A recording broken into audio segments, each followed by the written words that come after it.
ब्रेकनंतर आपल्या सर्वांचं पुन्हा एकदा स्वागत। इडापिडा घेऊन जागे मारबत असं म्हणत फक्त नागपुरातच साजरा होणारा अनोखा मारबत उत्सव, ज्याला 144 वर्षांपासूनचा इतिहास आहे। हा उत्सव का आणि कसा साजरा होतो पाहूयात।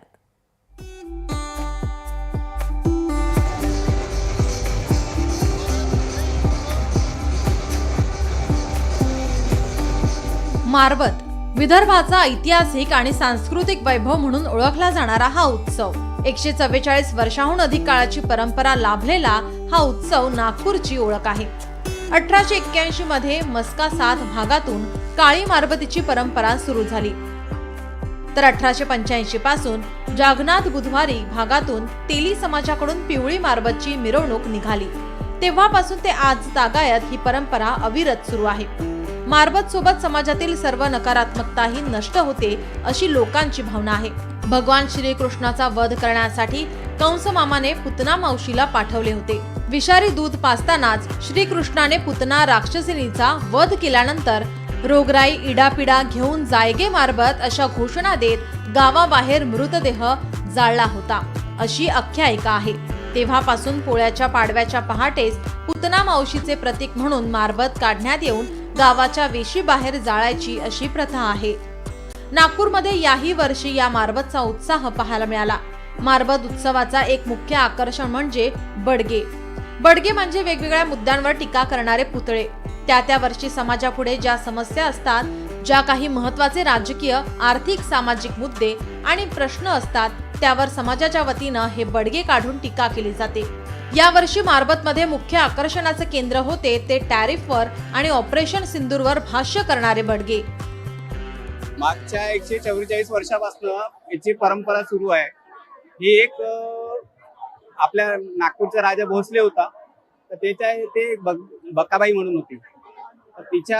तिने इंग्रजाला जाऊन भेटली आणि विद्रोह केला। त्याच्या उपलक्षमध्ये ही मारबत उत्सव काढण्यात आला। महागाईच्या बळग्याला आता नवीन तो लोकशाहीच्या बळग्या, अजून लव जिहादचा बळग्या आला। 101 बळगे निघतात। हे सगळ्यांसाठी खुली चेतावणी राहते की अब तो भी रुको, अब तो भी समझो, कुछ करो। ज्वलंत प्रश्न असतात, बळग्याच्या माध्यमातून संदेश देण्यात येतात। मारबत महोत्सवात आकर्षणाचं केंद्र असते ती पिवळी आणि काळी मारबत। या दोन्ही मारबतला ऐतिहासिक महत्त्व आहे। स्वातंत्र्यपूर्व काळात इंग्रजांच्या अत्याचारांनी जनता त्रस्त झाली होती। त्यावेळी नागपूरकर जनता इंग्रजांविरोधात संघर्ष करत असताना भोसले घराण्यातील बाकाबाईने इंग्रजांसोबत हात मिळवणी केली। या बाकाबाईचा निषेध करण्यासाठी 1881 पासून बाकाबाईचा पुतळा तयार करून काळी मारबत काढण्यात येते। इतवारी परिसरातील नेहरू पुतळ्यापासून या काळ्या मारबतीच्या मिरवणुकीला सुरुवात होते। पिवळ्या मारबतीला ऐतिहासिक पार्श्वभूमी आहे। तेली समाजाकडून 1885 साली जागनाथ बुधवारीमध्ये पिवळी मारबत उत्सवाला सुरुवात करण्यात आली। तेव्हा इंग्रजांच्या विरोधात अनेक मुद्द्यांना घेऊन लोकांना एकत्रित आणत या मारबतीची मिरवणूक काढली जायची। स्वातंत्र्यानंतरच्या काळात या पिवळ्या मारबतीच्या मिरवणुकीच्या माध्यमातून अनिष्ट चालीरीती, इडापिडा यावर भाष्य होऊ लागले।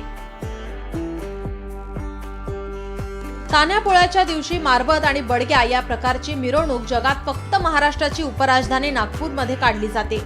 घेऊन जागे मारबत अशा घोषणा देत निघालेली ही मिरवणूक जुने विचार सोडून जगण्याकडे सकारात्मकतेने पाहण्याचा दृष्टिकोन देत असते।